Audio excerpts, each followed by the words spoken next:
Abra sua Bíblia aí, meu irmão, em Gênesis 14. E vamos dar prosseguimento aqui ao texto.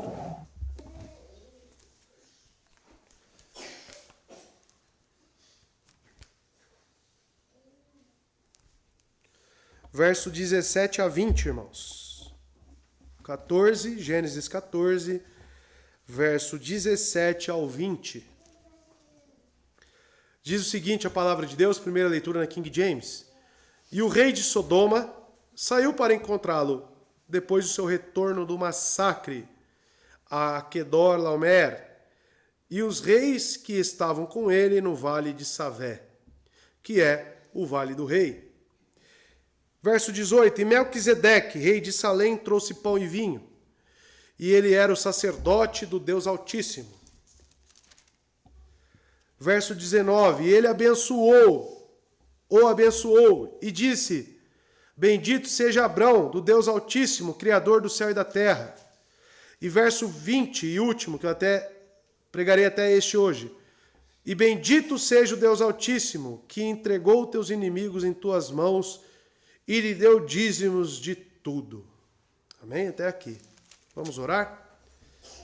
Santo Deus, aqui está a sua palavra, qual foi lida, que será aqui, Deus, pela tua graça e pela tua misericórdia, explanada, explicada ao seu povo, mas a aplicação devida vem de ti aos nossos corações. Que o Senhor Deus me ajude na minha limitação, tanto física, a qual estou acometido, mas principalmente espiritual. Que o Senhor me ajude, Deus, na minha pequenez. Que o Senhor ajude os meus irmãos também, Deus, na absorção desta mensagem. Que tudo seja feito para a sua glória. É o que lhe pedimos no nome santo de Jesus. Amém. Confesso aos irmãos que tive muita debilidade nessa semana. Ainda estou muito debilitado aqui, né, devido à enfermidade. Mas, para a glória de Deus, estamos aqui, né? E que tudo seja feito com temor, né, e que os irmãos estejam orando. Mas vamos nos esforçar aqui e dar o nosso melhor. Amém?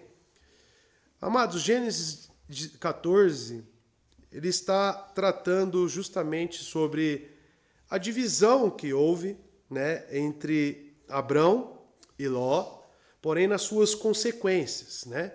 Nós vimos no capítulo 13 que houve um desentendimento, né, entre os pastores e servos de Ló e Abrão.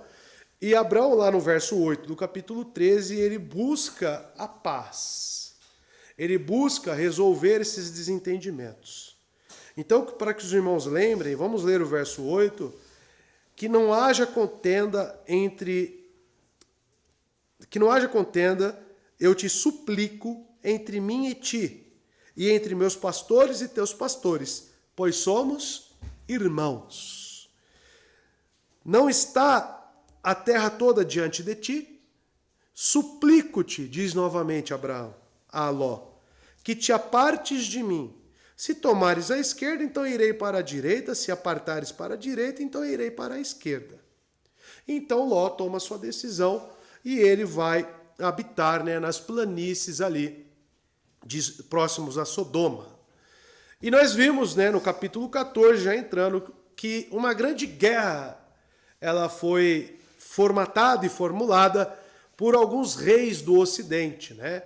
Quedorlaomer, ele então se une a outros reis para subjugarem Sodoma, Gomorra e aquelas regiões, justamente porque eles se rebelam, né? No verso 4 do capítulo 14, os irmãos percebem o motivo da guerra. E eles serviram 12 anos a Quedorlaomer e no 13º ano se rebelaram.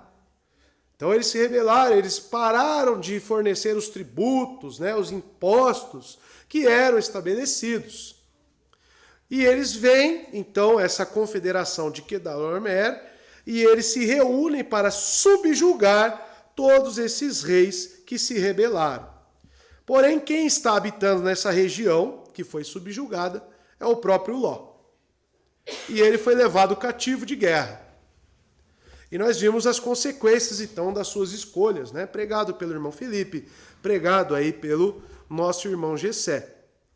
E na última pregação, nós vimos que esta informação chegou aos ouvidos de Abrão, de que Ló havia sido cativo, né, feito cativo, né, um prisioneiro de guerra. Então você percebe isso no verso 13, 14 e 13 diz: E veio um que havia escapado e contou a Abrão o que o hebreu, pois ele habitava na planície de Manre, o amorreu, irmão de Escol, irmão de Aner, e esses confederados de Abrão. E percebam no 14, quando Abrão ouviu que o seu irmão foi levado cativo, ele armou os seus servos treinados, nascido na sua própria casa, 318, ao número de homens que ele levanta, e os perseguiu até Dan. Então, Abrão, quando ele ouve que Ló havia sido cativo, prisioneiro de guerra, ele não fica parado. O texto, se os irmãos observarem, a todo momento diz que Ló é seu irmão. O texto é enfatizado, o texto escrito por Moisés, enfatiza isso para nós. No verso 16, que foi o último pregado semana passada, e ele trouxe de volta todos os bens e trouxe novamente o seu irmão Ló. E seus bens e também as mulheres e o povo. Como foi muito bem observado pelo irmão Felipe, Abrão, por ter esse caráter pacífico, ele não leva em consideração as escolhas e o porquê que Ló se apartou dele e escolheu a melhor parte, digamos, cobiçosamente. Ele não toma uma decisão a partir de sentimentos egoístas. Porque muitos poderiam falar, agora Ló que se vire, ele que não quis morar nessa região, isso é consequência das escolhas dele. Ele agora que sofra cada momento, porque esse é o problema dele. Abrão não age assim. Nós aprendemos que o caráter de um crente, ele é amoldado pelas Escrituras. E que nós fazemos o bem justamente a quem nos faz o mal. Não que Ló tenha feito algum mal. Mas o que eu destaco é o coração regenerado. É esse caráter pacífico que habita em nós. E que a partir do momento que nós ouvimos e sabemos que existe um irmão em necessidade, em apuros, que o nosso sentimento seja, primeiramente, o resgate, o auxílio, a ajuda. E nós vemos isso em Abrão. Toda a estrutura do capítulo 14, então, vai nos trazer esta guerra, vai nos trazer os problemas que aquela terra sofreu, vai nos trazer agora o posicionamento de Abrão. E agora, no texto ao qual pregarei os irmãos, 17 a 20, justamente após a vitória de Abrão, o que ocorre. Então, convido aos irmãos, após essa introdução, fazendo um apanhado, geral, entrarmos no texto a partir do verso 17, que diz o seguinte: Depois que Abrão voltou de ferir a Quedorlaomer e aos reis que estavam com ele, saiu-lhe ao encontro o rei de Sodoma, no vale de Savé, que é o vale do rei. Então veja, amados, depois que Abrão voltou de ferir Quedorlaomer e aos reis, após o seu retorno da matança. Aqui eu quero destacar, porque pode parecer uma incoerência, porque ao mesmo tempo que nós vemos esse caráter pacífico de Abrão, nós vemos ele envolvido numa matança. Aí você logo deve questionar: que pacifismo é esse no coração de Abraão se envolvendo em uma matança? Mas não tenha dúvida que as motivações de Abraão não é a matança e o ódio, apesar disso estar envolvido no texto, mas sim a ajuda a um seu irmão. E certamente isso aqui, como nós veremos na construção do texto, é aprovado por Deus. Assim como a nação de Israel também foi envolvida em muitas guerras e matanças, subjugando outros povos. Aquilo era a espada da justiça de Deus. Abrão, ele se envolve numa matança como sendo a espada de Deus sobre Quedorlaomer e esses outros reis. Então, amados, nós temos que entender que Deus é aquele que traz a paz e Deus é aquele também que traz as guerras. Deus é soberano sobre tudo e sobre todos. E que se uma criança que seja que morra, isso está no controle absoluto de Deus. Nós vemos um homem pacífico, nós vemos um homem piedoso se envolvendo em uma guerra e retornando de uma matança, de um massacre. Então, sim, esses 318 homens que vão atrás desses reis, eles aniquilam completamente cada um deles. E Abraão está envolvido nisso. Então, amados, aqui no texto, nós já vemos que ele retorna, né, dessa matança.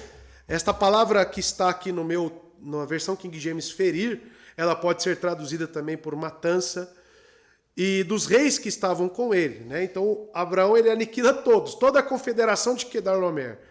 E vocês lembram que no caminho de Quedorlaomer, ele veio subjugando todos os povos? No caminho, ele veio aniquilando todos, ou seja, é uma potência militar. É uma potência que Abraão, com 318 homens, enfrentam. Certamente, o poder numérico aqui de Quedorlaomer e essa confederação é maior, é superior do que de Abraão. E isso prova para nós que quem venceu essa batalha não foi Abraão, e sim o próprio Senhor. Como o povo de Israel, qual nós estamos lendo lá, né? Acabamos de sair de Josué, que entrou na terra prometida, subjugou todos os povos, e ele se dividiu em pequenas frações. E o Senhor enviava granizos, enfim, o Senhor vencia a batalha por eles. É o próprio Deus subjugando as nações. Então, amados, quem está agindo aqui é o próprio Deus.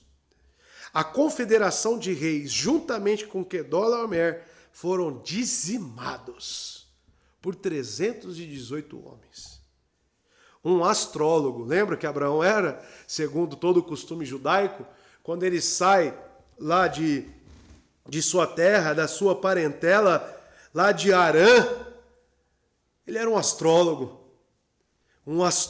voltando vitorioso com alguns homens, o improvável vencendo. Com qual motivação? Por que Abraão foi para a guerra? Por amor dos seus irmãos.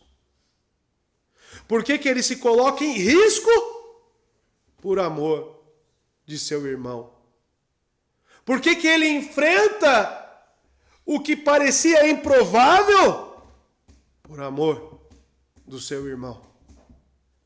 Nós já vemos dessa atitude de Abraão o que nós devemos ter quanto ao Evangelho, irmãos. Porque olhar para as almas que estão perdidas aí fora é muito fácil se cruzarmos os braços. Porque certamente temos irmãos aí fora, eleitos de Deus aí fora, mas nós olhamos para os obstáculos e cruzamos os braços. Quando estávamos falando que pouco temos feito pelo Evangelho, isso é real. Amados, quantas pessoas perdidas necessitam de ouvir a mensagem salvífica? Não se difere. Abraão se coloca em risco, ele abre mão do seu conforto, ele abre mão do que seja para resgatar o seu irmão. Nós vemos o caráter de Abraão, o caráter de um homem que busca a pacificação, que busca a salvação dos seus irmãos. A atitude de Abraão é altamente confrontante para nós. Porque como ouvirão se não há quem pregue, fazendo uma aplicação no Evangelho? Como essas pessoas serão salvas enquanto você ficar na sua redoma, no seu mundo? se preocupando apenas com a sua família, se preocupando apenas com o seu trabalho, se preocupando apenas com as coisas que te traz conforto. Como virão se não há quem pregue, irmãos? Se Abraão não se levantasse para ir atrás do seu irmão Ló, do seu irmão, destaque para as duas vezes que é destacado aqui no capítulo 14, o irmão, o meu irmão.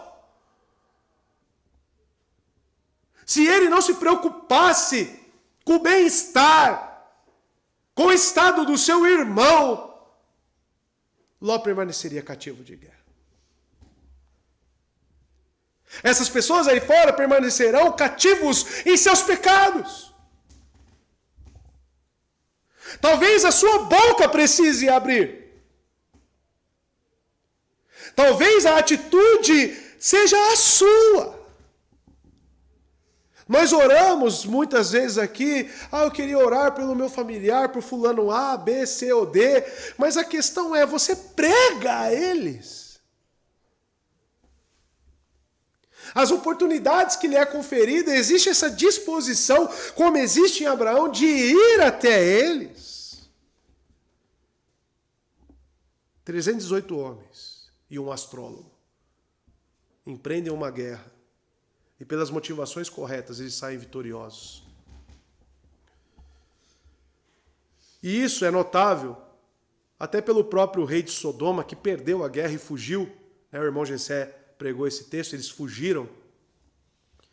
Saiu-lhe ao encontro o rei de Sodoma, diz o texto. Tal feito foi tão extraordinário, tal feito foi tão chamativo, que chamou a atenção de outros reis da região. E o rei de Sodoma saiu ao seu encontro.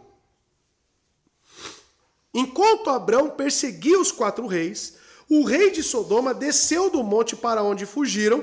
Você percebe no verso 10 do capítulo 14, né? O vale de Sidim estava cheio de poços de betume, e os reis de Sodoma e Gomorra fugiram. E caíram ali, e o restante fugiram para o monte. Então eles que estavam afugentados, quando ouvem sobre a vitória de Abraão, eles vêm até Abraão. Eles saem dali. E não só acompanhado de sua comitiva, né? Mas eles vêm ao encontro de Abraão para se congratularem ali, para agradecer, talvez, né? E para até mesmo doar coisas a ele, que nós veremos que Abraão rejeita mais para frente. O que isso já nos mostra é que quando empreendemos coisas com as motivações corretas, e aonde que nós devemos encontrar as motivações corretas? Nas Escrituras. A motivação correta não é aquilo que você acha por bem fazer. A motivação correta nem sempre é o que vai te trazer algum benefício. Porque não tem benefício algum para Abraão entrar numa guerra, correr risco de vida. Não há motivação nenhuma nisso, olhando para um ponto próprio, para uma vida guardada e preservada. A motivação correta, ela provém das Escrituras. E Abraão, quando olha o seu irmão em perigo, quando ele coloca o seu amor, quando ele coloca o cuidado, a preocupação, isso é totalmente bíblico. Deus está com ele. Deus está acompanhando ele. E Deus vence essa batalha por ele. Amados, a motivação correta, você como um cristão, em salvar almas pela pregação do Evangelho, em você estar dentro da grande comissão de Mateus capítulo 28, essa é a motivação correta. A motivação correta para a vida de um cristão é estar aqui como luz neste mundo. O que mais se tem perdido no Evangelho contemporâneo que nós vemos são igrejas, são pessoas que vivem para si mesmo, como clubes, como nós falamos pela manhã, que não pensam além das 4 paredes. Por que vamos nos associar com outras pessoas, com outras igrejas? Isso vai dar muito trabalho. Se Abraão, repito, pensasse somente no trabalho e no esforço, no que ele teria que desprender, ele permaneceria na sua casa e Ló cativo. Você precisa pensar nisso. E certamente quando empreendemos feitos com a motivação correta e visando a glória de Deus, certamente impactaremos as pessoas ao nosso redor. O rei de Sodoma, que estava lá, cativo, cativo não, estava afugentado nos montes, quando fica sabendo, isso é um feito tão extraordinário que chama a atenção.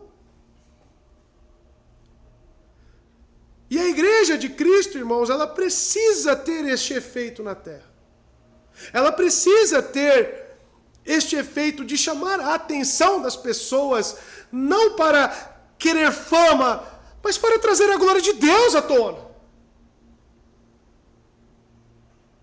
Tanto que esse rei de Sodoma, nós veremos mais para frente, especificamente no verso 21 e 22 e 23, querendo dar presentes, querendo dar coisas a Abraão. Não, ele recusa.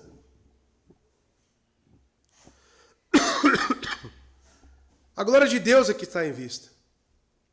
O encontro, a figura de Melquisedeque, que entrará no próximo verso, ele ressaltará quem venceu essa guerra, ele colocará aqui realmente a glória para quem está sendo. E o texto ainda diz, no vale de Savé, que é o vale do rei, ou seja, essa reunião do rei de Sodoma, daqueles que estavam com ele, acontece neste vale de Savé, que é colocado entre parênteses por Moisés, que é o vale do rei, que é o nome dado na época de Moisés. Esta reunião foi no vale de Chavé, um vale muito plano, uniforme, com uma palavra muito significativa, livre de árvores e tudo que obstrua a visão ou passagem, e, portanto, um local adequado para uma entrevista. Chamado Vale do Rei. Alguns dizem que este vale é do rei Melquisedeque, mas deve-se pensar que foi do rei de Sodoma. Um documento judaico chamado Targum de Jonatas o chama de local do exercício do rei, onde ele se divertia cavalgando, andando, etc. Então pense num vale livre realmente, apenas com relvas, algo que pudesse ver. Em 2 Samuel 18, é tanto um lugar amplo e visível, que Absalão, movido por orgulho, ele faz ali um memorial para ele mesmo. 2 Samuel 18. Ora, Absalão, quando ainda vivia, tinha tomado e levantado para si uma coluna, que está no Vale do Rei, é o mesmo vale que estamos aqui em tela. Porque dizia, filho nenhum tenho para conservar a memória do meu nome, e chamou aquela coluna do seu próprio nome. Por isso, até o dia de hoje, se chama o Pilar de Absalão. É neste Vale do Rei, tá? Então é neste local que eles se reúnem para perguntar a Abraão como que ele conseguiu, como é que foi isso, Fala, não, muito obrigado, agradecemos a você, como se Abraão tivesse feito algo por Sodoma. Mal eles conheciam, esses povos pagãos, a motivação correta de Abraão. Sobre um pouco a história desses nomes, Vale do Rei, ou Vale de Savé, ou Vale do Rei, pode ser também colocado como Vale de Cedron. Savé significa vale, planície, na época de Absalão. O Vale de Cedron ainda era chamado de Vale do Rei. O Vale de Cedron era um dos 3 vales que cercavam as cidades-estado de Jerusalém. O nome Vale do Rei decorre do encontro entre Melquisedeque, rei da cidade de Jerusalém, e rei de Sodoma com Abraão, e os demais príncipes da região de Hebrom. Então nós veremos aqui, principalmente a partir do verso 18, que os reis se reúnem. Tá? O feito de Abraão é tão notável que eles se reúnem para falar com Abraão. O verso 18 vai dizer, ora, Melquisedeque, rei de Salém, trouxe pão e vinho, pois era sacerdote do Deus Altíssimo. Aqui nós temos uma figura acrescentada, Melquisedeque. Quem é este? Quem é Melquisedeque? Melquisedeque é um antigo nome cananeu, que significa meu rei de justiça. Na época da conquista da terra, havia em Jerusalém um rei chamado Adonisedeque. Meu senhor é justiça. Isso em Josué, capítulo 10, verso 1. O termo Sedeque, que compõe o nome desses dois reis, pode ser uma descrição do Deus a quem servem os reis de Jerusalém. O Deus dos reis de Jerusalém era o Deus da salvação. Então, quando nós vemos este nome, Melquisedeque, ele significa rei de justiça, né? Ou o Deus, né, o final, Sedeque, Deus da salvação. O autor da carta aos Hebreus nos traz informações sobre Melquisedeque. Hebreus 7:3 vai dizer: sem pai, sem mãe, sem genealogia, não tendo princípio de dias, nem fim de vida, mas sendo feito semelhante ao Filho de Deus, permanece sacerdote para sempre. Então, amados, devia conhecer a história de Melquisedeque, o autor de Hebreus, segundo o qual nem seu pai nem sua mãe lhe passaram o trono. Para o autor da carta aos Hebreus, o relato sobre Melquisedeque, rei sacerdote, nesta história aqui, nessa pré-história, é uma referência a quem? Ao próprio Cristo. É uma referência messiânica. A figura histórica de Melquisedeque é ao mesmo tempo um tipo do Messias, isto é, Melquisedeque, o rei de Salém, na época de Abrão, aponta para além de si mesmo. Suas ações e palavras são um prenúncio, um começo, que só se cumprirá em Jesus Cristo. Alguns comentaristas, eles vão além. Eles dizem que Melquisedeque é o próprio Cristo, que está se encontrando aqui com Abraão. E é interessante isso, porque nós temos outras aplicações deste nome Melquisedeque ao sacerdócio de Cristo. Por exemplo, uma referência direta a Cristo para o autor de Hebreus, que Jesus é o sumo sacerdote segundo a ordem de Melquisedeque. Hebreus capítulo 5, verso 5. Isso significa que ele não é um sumo sacerdote segundo a ordem de Arão, porque nem existia ainda Arão. A ordem levítica nem ainda foi anunciada e prescrita na lei de Moisés. Então, quando Abrão encontrou com Melquisedeque, Levi ainda nem tinha nascido. E ao contrário do sacerdócio de Arão, historicamente limitado, o sacerdócio segundo a ordem de Melquisedeque, o sumo sacerdócio de Cristo é eterno. Melquisedeque é ao mesmo tempo pessoa, indicação e ordem, história do começo e do fim do plano divino da salvação e o cumprimento humano. Veja o Salmo 110, que é um salmo messiânico. Tá? Nós temos o Salmo 110 citado diversas vezes no Novo Testamento, se dirigindo diretamente a Cristo. O Salmo 110, no verso 4, diz o seguinte: jurou o Senhor, e não se arrependerá.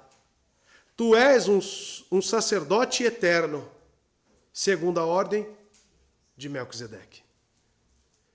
E esse encontro ele é tão notável no Antigo Testamento, porque nós temos outros encontros, que muitos se referem ao próprio Cristo se encontrando. Nós lemos esses dias.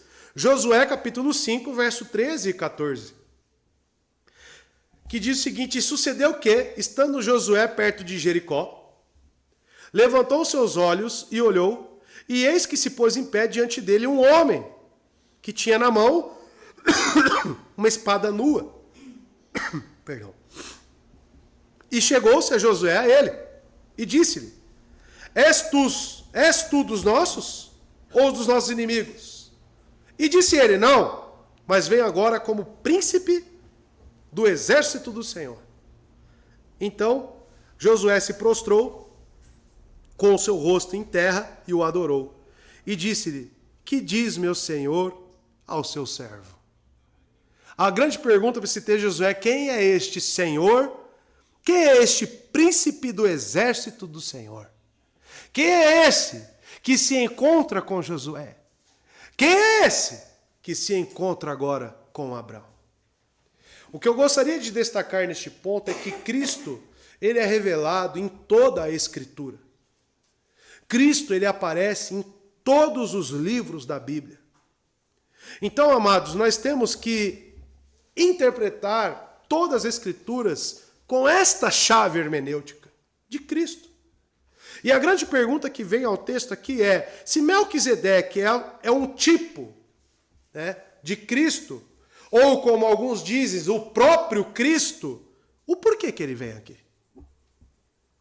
O porquê que ele vem aqui é explicado na continuação do texto. Porque diz que ele trouxe pão e vinho, pois era sacerdote do Deus Altíssimo.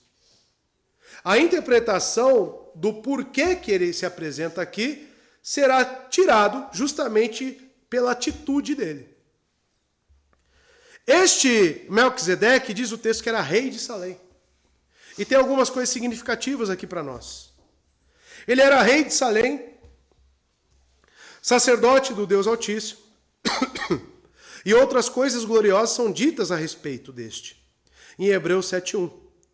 Os rabinos, a maioria dos autores, né, judaicos, conclui que Melquisedeque era Sem, o filho de Noé. Mas isso é pouco provável, irmãos. Muitos autores cristãos opinam que esta foi a manifestação, como eu disse aos irmãos, do próprio Filho de Deus, o nosso Senhor Jesus, conhecido de Abrão, nesta época por este nome. O Senhor apareceu a Abraão como um rei justo, reconhecendo uma causa justa e concedendo paz.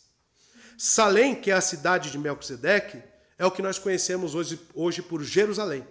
Tá? Salém e Jerusalém é o mesmo local. E o que é Jerusalém? Nós cantamos, né, o Salmo 122, né, que alegrei-me quando me disseram vamos à casa do Senhor. E ele diz que Jerusalém é uma cidade bem compacta, bem governada, porque é justamente ali que Deus instituiu o local, né, de adoração, o local onde o povo se encontraria com ele. O antigo nome cananeu de Jerusalém era Urusalém. E a parte inicial do nome Uru significa cidade, fundação. Salim era o nome de um deus. Portanto, Jerusalém é a fundação ou cidade do deus Salim. Como o nome Salim também pode ser traduzido como salvação. Ou seja, Jerusalém pode ser traduzido como fundação ou cidade da salvação. Interessante que nós aguardamos uma nova Jerusalém. E essa nova Jerusalém será o ponto de encontro de quem? Dos salvos, dos remidos pelo sangue de Cristo. Nos Salmos, nós encontramos a abreviação de Salém, conhecida a partir do relato do encontro de Melquisedeque e Abrão, e é substituída por Sião. E nós sabemos que o Monte Sião era localizado em Jerusalém e era o local do templo de adoração. Salmo 76, 2 vai ser colocado aqui, olha lá. E em Salém está o seu tabernáculo e a sua morada em Sião. Então, quando os irmãos verem Salém, entendo que isso é Jerusalém, tá? A cidade da salvação. E é dali que Cristo veio. É dali justamente que o Messias surgiu e anunciou primeiramente o Evangelho naquele lugar. Louvado seja Cristo. O encontro de paz. O hebraico tem um adjetivo de som semelhante ao cananeu salim, a saber, salam, que significa inteiro, intacto, pacífico. Por isso a tradução grega verteu salém por paz, que no grego virou eirene, e surgiu assim a designação de Jerusalém, cidade da paz. A forma helenizada de Jerusalém remete o povo de fala grega a Hieros, santo. Jerusalém é a cidade santa. Então veja quantas derivações surgem de Jerusalém, né? Então o que significa Melquisedeque, rei de Salém, estar se encontrando com Abraão? É uma confirmação de que tudo aquilo que Abraão tinha por motivação e intenção neste empreendimento de guerra que seja, estava sendo abençoado por Deus. E que quando nós temos em nossos corações nos empreendermos em causas santas para promover a glória de Deus, a salvação dos seus eleitos, que ainda estão cativos, certamente isto é uma causa santa em que Ele aprova. As pessoas, irmãos, ficam buscando, o que Deus quer de mim? O que Deus quer que eu faça? Eu acredito, meu irmão, que você precisa ler mais a Bíblia. Eu acredito que você precisa olhar mais para as Escrituras. Já está muito bem claro o que você precisa fazer. Se você é pai, você já tem um grande ministério, como foi dito no casamento do nosso irmão Israel. Se você é mulher, você já tem um grande ministério. Mas se você é cristão, principalmente, você também já tem uma grande causa a qual você deve estar empreendendo esforços. Mas nós queremos sonhos que sejam concretizados, que talvez Deus nem esteja preocupado com isso.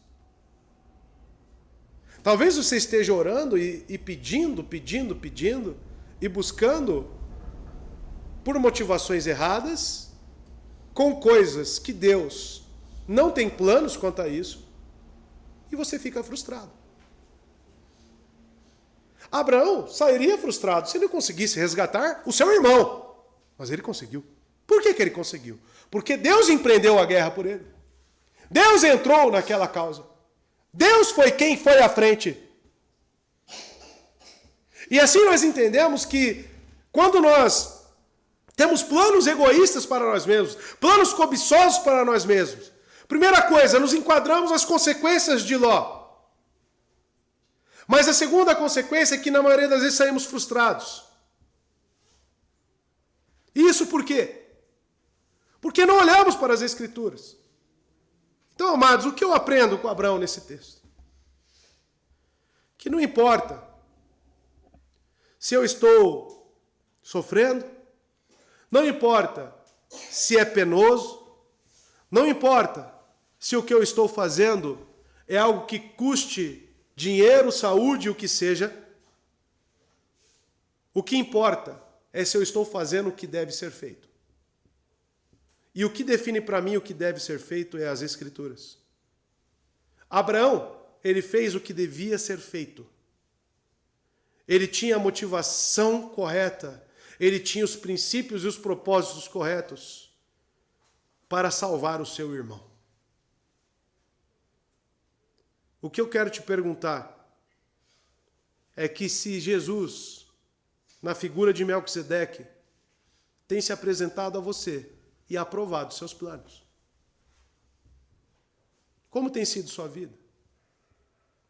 Eu não quero aqui, amados, saber se tem sido penoso, se tem sido dificultoso. Eu quero saber se aquilo ao qual você está envolvido é realmente o que você deve fazer à luz das Escrituras. Você está envolvido em uma causa de Cristo. Você, como cristão, está totalmente empenhado no cristianismo. Você tem colocado a sua vida à disposição dos propósitos maiores de Deus. Você tem se envolvido com o Evangelho. A pergunta, que eu sempre faço, o que você tem feito pelo Evangelho?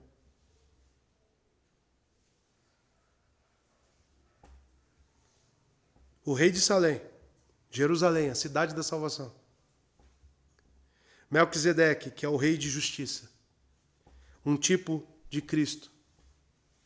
Ele se encontra como algo que ratifica tudo o que Abraão fez. E ele não só isso, ele traz pão e vinho. Parece muito sugestivo, né? Uma figura de Cristo trazendo pão e vinho. Justamente aquilo que nós utilizamos como elementos da ceia do Senhor. Muito sugestivo parece. Mas vamos lá entender o que significa pão e vinho naquela época. Melquisedeque saiu da cidade, foi ao encontro de Abraão e levou pão e vinho. Comida, bebida são sinais de amizade e hospitalidade. Primeira coisa. Na época do Antigo Testamento, um fugitivo, um peregrino, ele era recebido com água e pão, como podemos ver em Isaías 21:14. Mas não é água e pão que está aqui, é pão e vinho. Um guerreiro vitorioso, quando voltava de uma guerra, né, cansado, cheio de sangue talvez, né, cobrindo, mas vitorioso, em vez de água, ele recebia vinho. Pão e vinho assim se faz ao que se cansou na batalha. Mostra-se a ele assim que não há nada no coração contra ele. Porque o vinho, nas Escrituras, no Antigo Testamento, ele é sinônimo de alegria. Ele é sinônimo, então, de você ser vitorioso e estar alegre com aquilo que foi feito. Então, o que ele fez? Ele traz pão e vinho para revigorar Abrão e os seus soldados, para parabenizar eles pela sua vitória. Isto ele fez como rei, ensinando-os a fazer o bem e a transmiti-lo, a sermos hospitaleiros, conforme a nossa capacidade. Ele estava representando as provisões espirituais de força e consolo que Cristo estabelece para nós, no seu concerto de graça, para nosso alívio, quando estivermos cansados de todos os nossos conflitos. O que Cristo diz a nós no Novo Testamento? Vinde a mim todos vós que estão cansados e sobrecarregados. Tome de mim o meu jugo, de mim que sou manso e humilde. E esse jugo é pesado? Não. Alivia. Alivia. Esse encontro aqui, esse pão e vinho, traz para Abraão uma parabenização, mas principalmente um consolo para Abraão. Está confirmando para Abraão o que ele fez.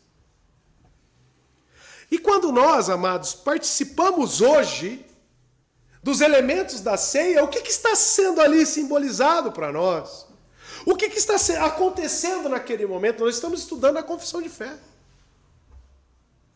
É justamente onde eu encontro o meu consolo, é onde eu encontro a minha paz, é onde eu tenho a minha salvação. Porque naquele pão está representado o seu corpo que foi partido por mim, e naquele cálice está representado o seu sangue, que é o selo do novo pacto, o pacto da graça. Melquisedeque, na figura de Cristo, está aqui selando o compromisso que Abraão tem com o próprio Cristo, de que ele seria abençoado e de que ele está com ele todos os dias da sua vida. Abraão, ele recebe reiteradas vezes confirmações do pacto que ele tinha com Deus. E aqui Melquisedeque está mais uma vez representando que Deus está com ele. E diz claramente o texto no finalzinho aqui, pois era sacerdote do Deus Altíssimo. Quem é esse Deus Altíssimo? Apenas um. Melquisedeque era sacerdote em Jerusalém, a qual ele era rei, então ele acumula dois ofícios, além de rei, ele é sacerdote do Deus Altíssimo. El Elyon. El é o nome, né, que assírios, fenícios, babilônios, outros povos usavam para invocar a Deus, né? Tanto que El é encontrado em vários nomes. Dani, El, né? Ou seja, para invocar o nome de Deus. Os hebreus sempre se referem a Deus como El, ou Elohim, ao se referirem a ele como Deus de todo o universo. E é justamente assim que está escrito Deus Altíssimo, El Elyon. Ou seja, o Deus de todo o universo, o Deus dos povos, o Deus deste mundo físico. El Elyon significa Deus exaltado, Deus que está sobre todos. Um Deus acima de todos os povos.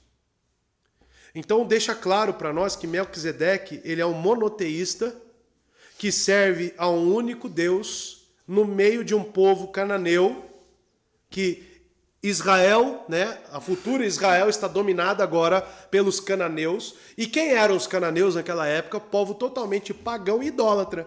Que servia só um Deus? Servia vários deuses. Melquisedeque, ele é o sacerdote do Deus Altíssimo. Um representante da fé original. De um único verdadeiro Deus. Comparável a Enoque e a Noé. Enoque e Noé viviam um relacionamento direto com Deus, andavam com o Deus vivo. Gênesis 5, 22 e 24, Gênesis 6, 9, nós vemos sobre Enoque e Noé. Melquisedeque ainda vive este relacionamento original com Deus.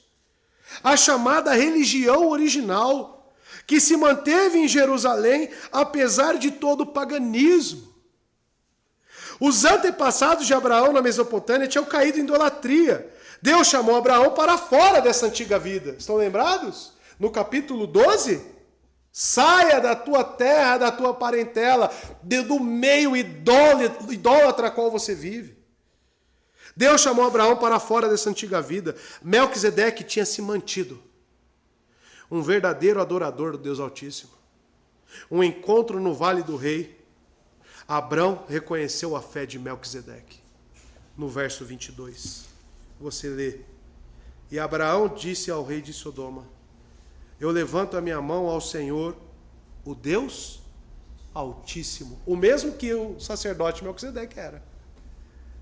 O possuidor do céu e da terra. Ou seja, Abraão tinha o mesmo Deus que Melquisedeque. Os irmãos percebem o que esse encontro significa? O encontro da verdadeira religião, o encontro da paz, o encontro da salvação, o encontro do consolo, do conforto. E isso só pode ser encontrado naquele qual Melquisedeque é um tipo: Cristo Jesus. E como que Deus, no meio de um povo pagão, ele preserva a religião? Como é belo ver nos anais da história o agir de Deus quanto ao cristianismo. Quanto que é belo ver Deus preservando a verdadeira religião. Isso nos mostra o quê? Que o nosso país, que a nossa cidade, aonde quer que estejamos, pode estar aprofundado em trevas, mas Deus sempre terá os seus naquele meio. Deus sempre preservará a verdadeira religião. E sabe o que é interessante? Que Abraão representa a verdadeira religião. Que toda a atitude que nós estamos vendo dele desprender uma guerra pelas motivações corretas, ou seja, estar envolvido por uma causa maior que nós chamamos evangelho, essa é a verdadeira religião.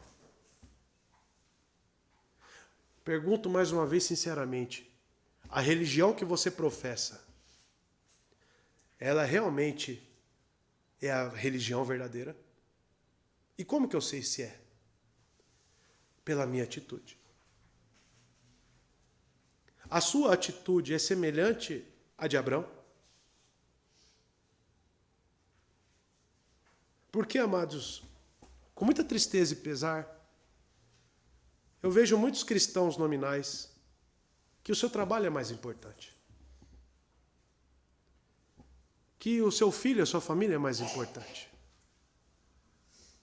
De que o seu salário é mais importante, o seu trabalho, o que seja.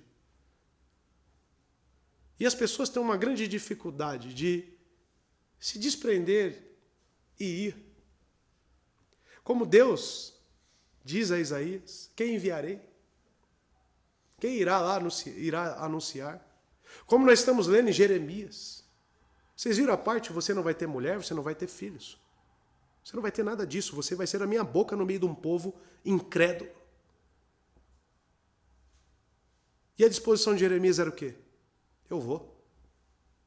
O Senhor está me mandando, eu vou.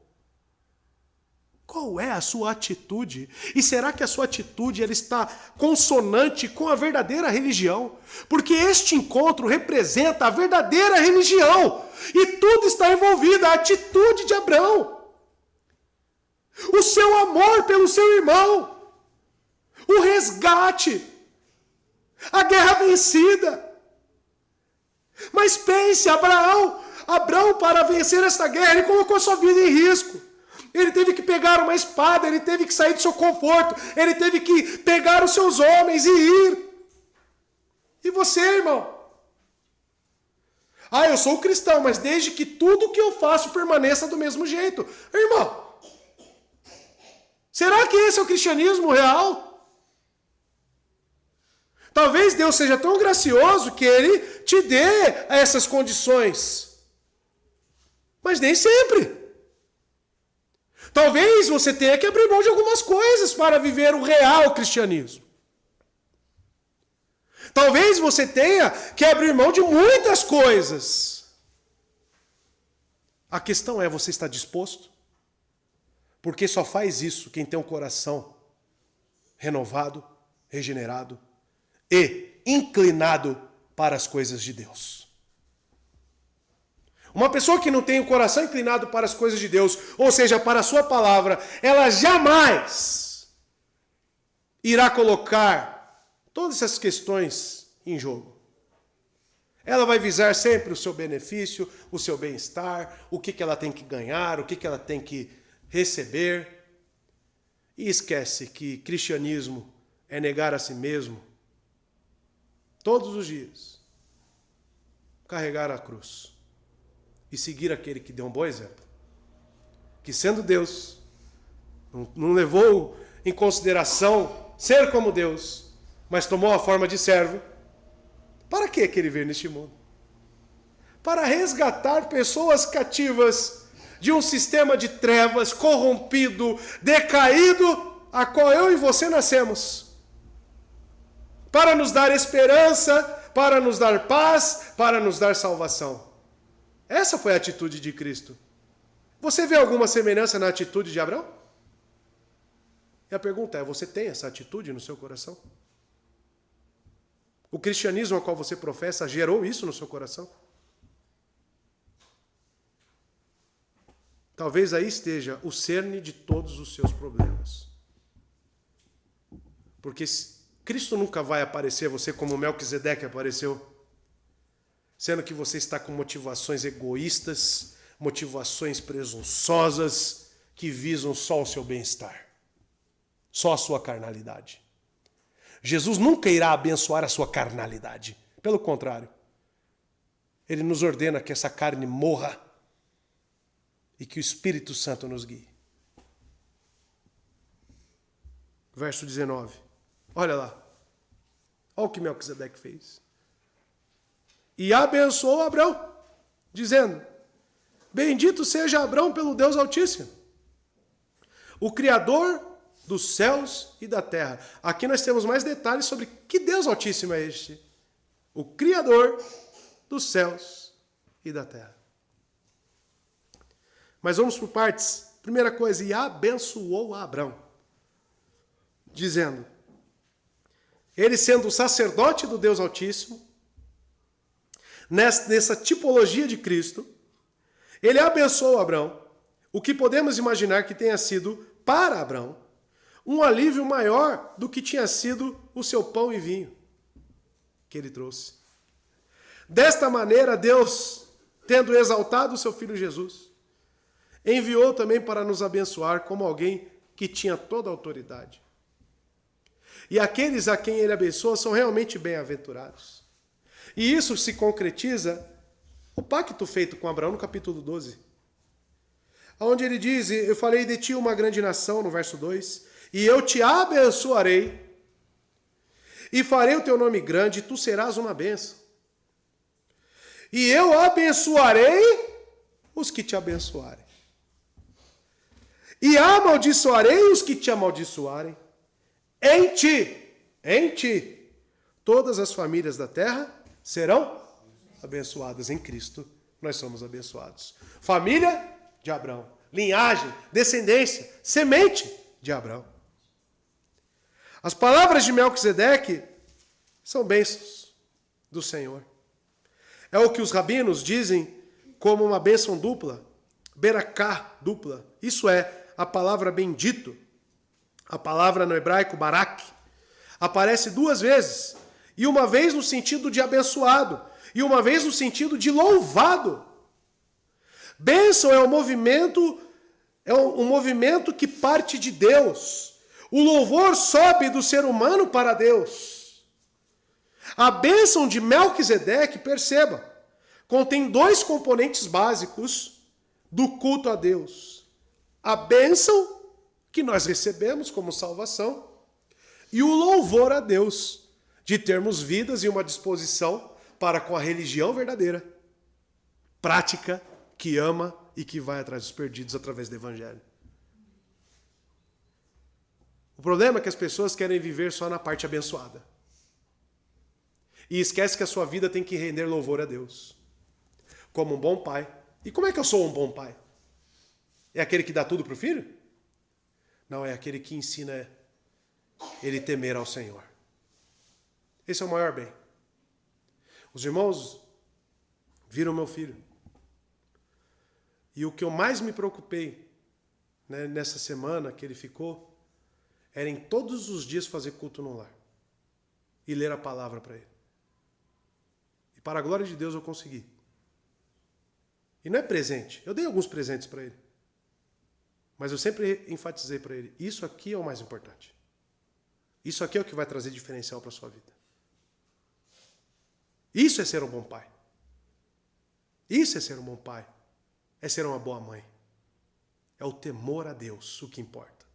Salomão teve tudo. E como é que ele conclui Eclesiastes? O temor é o princípio de tudo. As palavras de Melquisedeque, então, abençoam Abraão e, ao mesmo tempo, fala que Abraão oferece louvor a Deus. Ele abençoou, Melquisedeque abençoou Abraão, que foi uma parte do seu ofício como sacerdote, para desejar e orar por uma bênção sobre os outros. E aqui está tipificado Cristo, que realmente abençoa e confere bênçãos a todo o seu povo. Até mesmo bênçãos espirituais, como redenção, remissão de pecados, justiça justificadora, adoção e vida eterna. E ele diz, bendito seja Abraão pelo Deus Altíssimo, Criador dos céus e da terra. Vocês vejam que a segunda parte da bênção é o louvor, que através da vida de Abraão, ele é luz neste mundo. A vida de Abraão é totalmente impactante neste mundo. Qual é o efeito da sua vida neste mundo, meu irmão? E o efeito não é o quanto você é bem sucedido, mas sim o quanto o Evangelho flui através da sua vida. Se a minha vida perder o significado, e quem significa a minha vida é o Evangelho, acabou-se. Posso ir para a sepultura. Porque o grande sentido, como nós vimos no Salmo 6, estão lembrados? Porque para o túmulo não existe louvor. Mas enquanto você respirar, existe louvor. Todo aquele que tem fôlego, louve ao Senhor. Isso não é ficar cantando, mas é sim impactar com a luz de Cristo que habita em nós. Com o Evangelho da graça. Bendito seja Abraão. Será que Cristo pode dizer isso mesmo de mim e de você? Bendito seja o André, pelo Deus Altíssimo.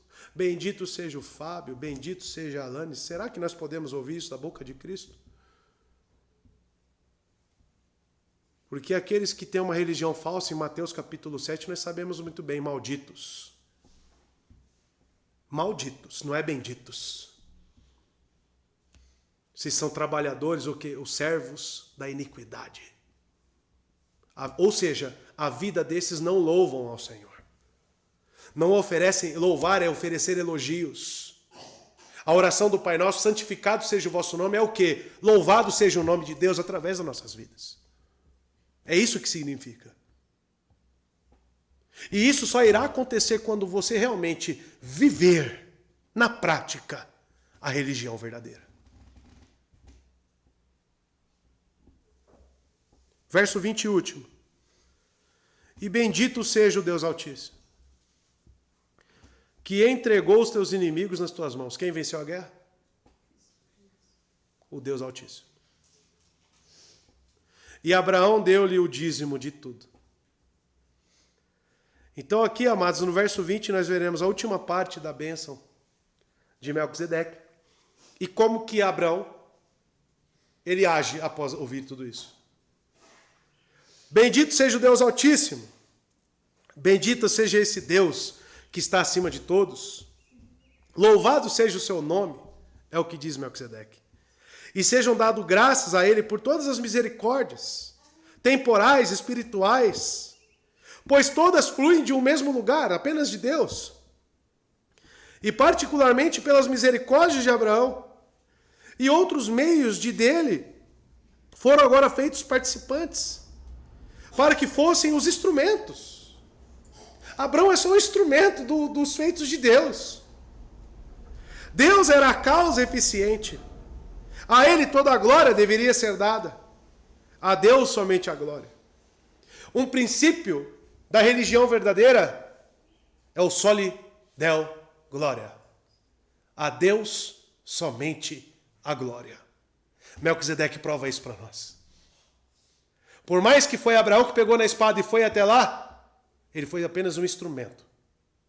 Melquisedeque diz claramente: bendito seja o Deus Altíssimo, que entregou os teus inimigos nas tuas mãos. Foi Deus que venceu. Se nós vamos lá e pregamos o Evangelho, nos envolvemos nesta causa, a primeira atitude que deve existir em nós é humildade, para entendermos que somos apenas a boca, mas quem efetua a salvação é o Deus Altíssimo. É isso que nós devemos entender. É isso que faz com que a pessoa, o pastor, ou quem seja, pregue para uma pessoa sequer. Eu conheci um pastor que ele se deslocava semanalmente a mais de 100 quilômetros para fazer o discipulado com uma pessoa. Toda semana tinha o dia certo. E aquela pessoa veio a conhecer a Cristo. Você faria isso? Fale a verdade para você mesmo, irmão. Pare de se enganar. Se uma pessoa pedir tua ajuda, você desprende realmente: eu vou te ajudar. Eu vou te ensinar. Eu vou te amar. Você faz isso. Você tem o coração voltado para o Evangelho. Porque aí sim poderemos dizer: bendito seja o Deus Altíssimo, que salvou essas almas. E você foi a boca do Senhor. Mas a glória seja dada a Ele. Que entregou os teus inimigos em tuas mãos. Os 4 reis, Quedorlaomer, que são os inimigos de Abrão. Porque os inimigos de Deus e da verdadeira religião. E porque foram prejudiciais a um parente dele. E especialmente eles podem ser assim chamados, se a sua intenção era, como dizem os escritores judeus, matá-lo, começando primeiro com Ló. Os escritores judeus dizem que certamente Ló morreria. E que Abraão, ele foi rápido na sua atitude. A salvação é para quando, irmãos? Hoje. Amanhã talvez seja tarde. Para sua mãe, para o seu pai, para quem seja. É hoje que você tem que tomar uma atitude e começar a pregar o Evangelho. É hoje que você tem que ter o coração disposto para a causa da verdadeira religião. Esses 4 reis significam os 4 monarcas: a Babilônia, a Pérsia, a Grécia, a Roma, que por sua vez afligiram a sua posteridade.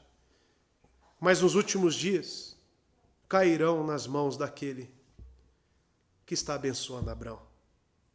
Cairão por ele. O Evangelho, devido ao seu rei, a sua soberania prosperará independentemente da sua negligência. Porque uma coisa é certa: Cristo continua preservando os seus eleitos e levantando os seus. E Abraão, diz o que no final do verso? Abraão deu-lhe o dízimo de tudo. O que significa isso? A prática do dízimo nem está instituída. Correto? Como nós vimos em Deuteronômio 14. Abraão, do nada, ele oferece dízimo. O que significa isso? Aqui está o preceito moral do dízimo.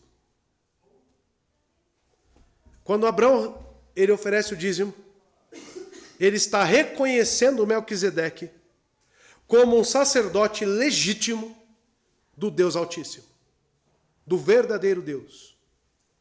De tudo lhe deu Abraão o dízimo. O dízimo, amados, é uma contribuição regular dada a um rei ou a um sacerdote. O nome dízimo, que se trata aqui no hebraico, é 1/10 do lucro, do produto da colheita e da criação do gado e na transição da economia natural para a economia monetária, também do lucro financeiro. O dízimo é uma contribuição sagrada a Deus. Jacó, por exemplo, ele jura ser fiel no dízimo dado a Deus. Isso está em Gênesis 28, verso 22. A justificativa para dar o dízimo a Deus é para que aprendas a temer o Senhor teu Deus todos os dias. Deuteronômio 14, 23. Preceito moral. O judaísmo palestino tinha chamado dízimo dos pobres, usado principalmente para ajudar as viúvas e os órfãos. Mas o que nós vemos em Abraão é um dízimo voluntário. Esse dízimo não foram dados dos bens que foram recuperados, vejam bem, pois foram devolvidos aos proprietários deles, mas dos despojos que foram tirados dos inimigos, como é evidente no mesmo local mencionado. E estes foram dados como um retorno pelo respeito demonstrado por Melquisedeque. É um retorno, é um reconhecimento, é uma gratidão. Olha o que representa a sua oferta. Veja como agradecimento a Deus pela vitória, de quem ele era sacerdote. Caso contrário, como rei, ele não precisava de tal presente, porque Melquisedeque já era rei. Nem foi por sua manutenção como sacerdote, ou que Abraão foi obrigado a fazer isto, mas foi uma ação voluntária. E não de sua própria substância, mas dos despojos dos inimigos, como dito. Hebreus 7,4 diz o seguinte: considerai, pois, quão grande era este, a quem até o patriarca Abraão deu os dízimos dos despojos. Amados, ofertar ao Senhor é um reconhecimento das bênçãos que nos são conferidas. Quantas vezes por dia você é abençoado por Deus? Quantas vezes por dia Deus te concede misericórdia? A todo segundo instante, a cada respirar. E a questão é, dentro de uma religião verdadeira, que é representada por Abraão, na sua religião existe gratidão? Por isso que eu digo que é inconcebível um cristão não ter o desejo voluntário de ofertar com regularidade e com proporção. Olha o que significa dízimo. Olha o que significa oferta. Reconhecimento de quem Deus é, pelas bênçãos que nos é conferida. Quando recebemos algum sinal de misericórdia da parte de Deus, é adequado que expressemos a nossa gratidão por meio de algum ato especial da piedosa caridade. Deus sempre deve receber o que lhe é devido daquilo que temos, especialmente quando, por alguma providência particular, ele o preservou ou aumentou para nós. Que a 10ª parte dos nossos ganhos é uma proporção bastante adequada a ser separada para a honra de Deus e para o serviço do seu santuário. Isso é muito adequado. Que Jesus Cristo, nosso grande Melquisedeque, devemos prestar homenagens constantes. Cada um de nós deve reconhecê-lo com humildade como nosso rei, como nosso sacerdote. Não devemos lhe entregar apenas o dízimo de tudo, mas tudo o que tivermos deve ser entregue a ele. Essa é a religião verdadeira. Essa é a religião verdadeira. Que você venha, Abraão. Que nós possamos ter as nossas vidas amoldadas a este Melquisedeque, que é o nosso Cristo. Humilde, generoso e que nos abençoa constantemente. Cabe a nós oferecer louvores eternos ao Senhor. Que Deus abençoe a todos nós. Amém? Que possamos pensar nesse texto, porque tem muito a nos falar. Amém?